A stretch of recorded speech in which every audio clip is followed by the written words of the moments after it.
G'day there guys, afraid of getting sucked into the drain at the bottom of public swimming pools here. It's your host Markee and welcome back to another episode of r/AmiTheA. Now if you love today's content, I want you to sit back, relax, enjoy the show, smash that like button and tell me all about it. Thank you. Posted by user Sigidney Ruther. Titled, Am I the a-hole for wanting to go to the funeral of a girl that I helped get addicted to drugs? I'm 26 and clean from heroin for 3 years. I was also a piece of crap and used to deal for a while. I managed to get with a beautiful girl named Markee when I first started to get into the thick of things. She knew who I was, but she said she loved me. I will regret this for the rest of my life, but I was the person who shot up Markee for the first time. After that, there was no stopping her. She stuck around with me, probably because I was her dealer more than anything, but then I got clean and never saw her again for a long time. A year ago, she reached out to me on Facebook and told me that she had been clean for a few months, and she said that she didn't hate me for what happened, and she hoped I was still clean. Last week, I got a call from my sister, who told me that she saw on Facebook that Markee had OD'd, and there was a funeral service this upcoming Thursday. I immediately just burst into tears because I hoped that this would never happen, and I feel so much guilt over it. I want to go to the funeral service for her, but I'm afraid that my presence would be unwanted. At the most, I would just slip in the back, pay my respects, and leave. I need to do this for myself. Am I the a-hole for wanting to go? I'm gonna say yes. I'm gonna say you're probably the cause of her death, as sad as that is. Pay your respects at home. Pay it somewhere else where you're welcome. You're not welcome at this funeral. You're pretty much the reason that this happened, and that's disgusting. You're the a-hole. Stay away from them. Jesus Christ. You're not the a-hole for wanting to go. You would be the a-hole if you did go. Your presence would not be welcomed. Go mourn privately somewhere else. Also, edit to add, it's a dick move to use this opportunity to do it for yourself, as you put it. Her family is not putting on a funeral to lessen the guilt of the person who got their child addicted to heroin. Find something else to do for yourself. Maybe talk about it at an NA meeting or something. Agreed. OP did enough. I would be irate if my brother's heroin dealer had the audacity to show up to my brother's funeral. Mourn elsewhere. My best friend committed suicide while being addicted to drugs. His dealer, or person that got him addicted, had the audacity to show up at the funeral, and let's just say, it was not accepted well in the slightest. My daughter OD'd 3 months ago, and if anyone who sold her the stuff she was doing, especially the one who was thought to be getting her stuff at last, it wouldn't have been a good situation for him, and I'm sure this girl's family and friends are of the same mind. Why in the hell would you want to cause them any more grief? Did the drugs really screw your mind up that bad, or are you just naturally an a-hole?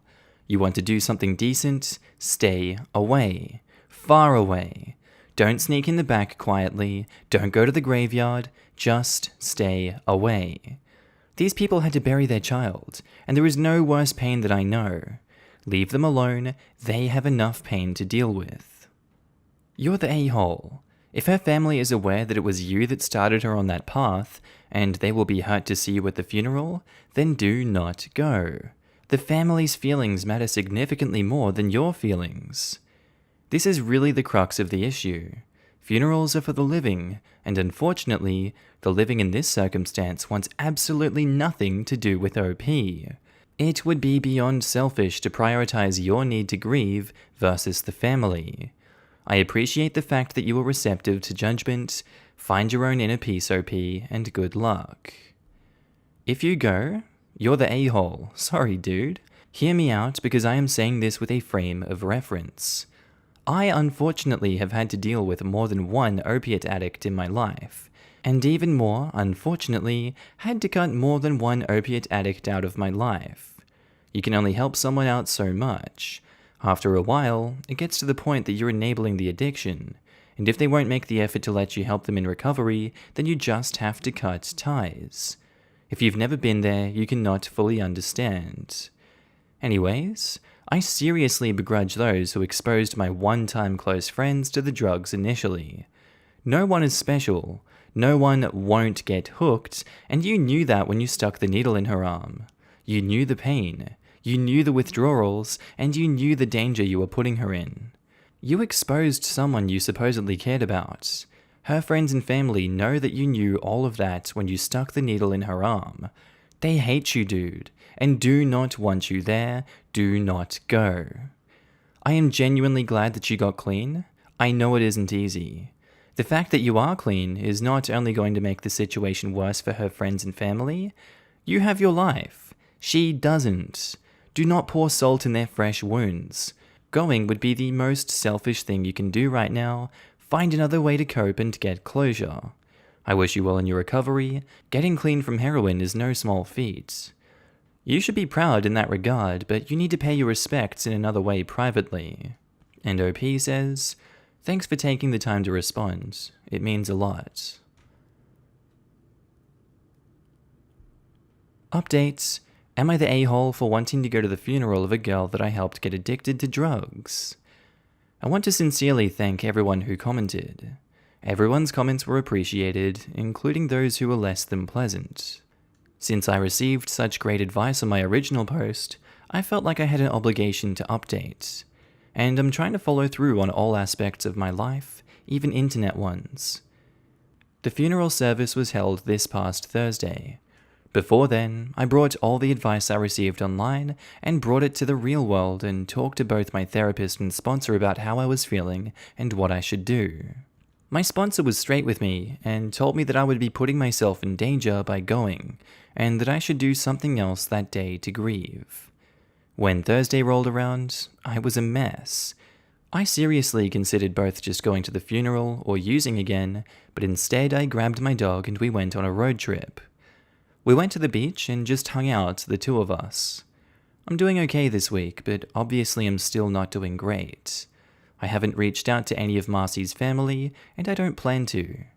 I understand now how devastating that would be. That's it. Take care, everyone. Posted by user, I Teach Calculus USB-C. Titled, Am I the a-hole for forcing myself to bond with my boyfriend and fiance's daughter? So I've been dating a guy since 2012 or so, and we recently got engaged this year, 2019, on Valentine's Day. My fiance has 2 kids, 20 and 18 from a previous relationship. One will be a junior in college, and the other just graduated high school.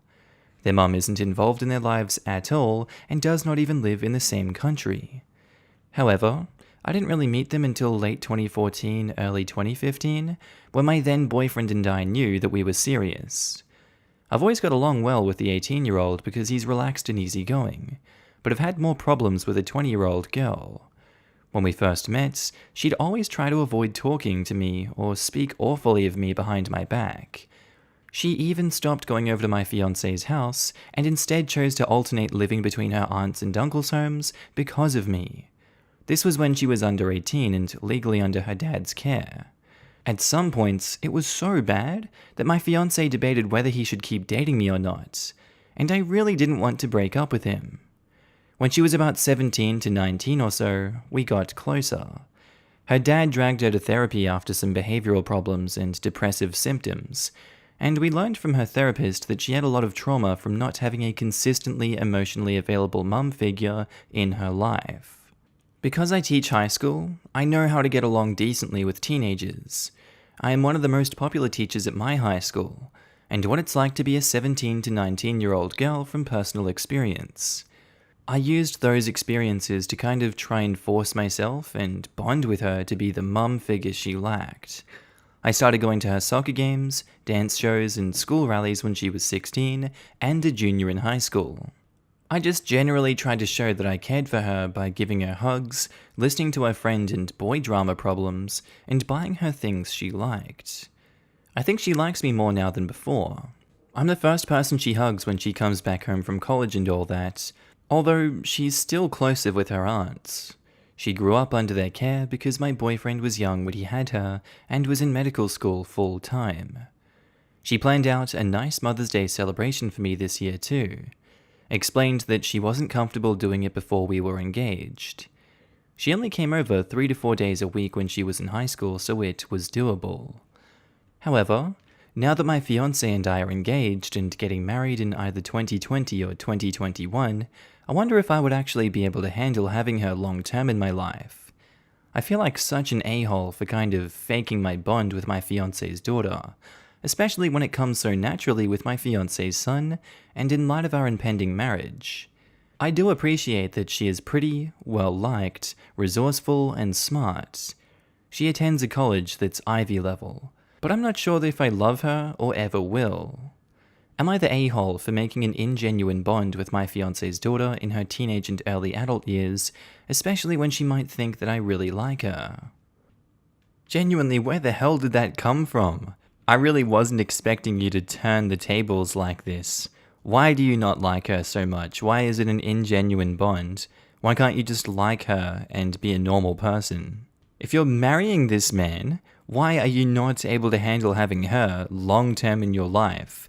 Isn't that an oxymoron to marrying someone who has kids?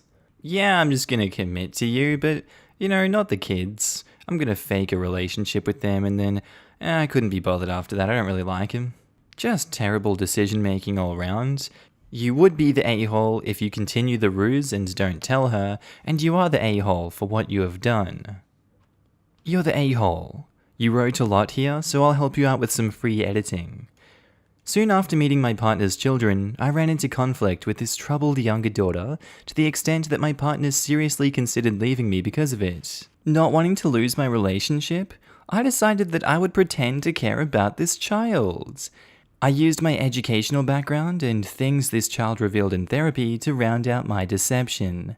I successfully convinced a girl with a troubled relationship with her mother to think of me as a loving maternal figure, saving my relationship with her father from ending. However, I now feel the deception is no longer of any value to me. I have successfully secured my relationship, and I no longer want to expend the effort of pretending to care about this girl. I am worried that emotionally abandoning my soon-to-be stepdaughter, much like she feels she was abandoned by her actual mother, may end up being inconvenient or awkward for me though, and I have realized that marrying her father may mean I will have to interact with her long-term. Am I the a-hole for manipulating a child into loving me, and then choosing to discard her now that she's not useful to me? I'm not sure a-hole is the appropriate word for whatever the hell is wrong with you. Yes, thank you for laying out everything. What's fudging wrong with this woman?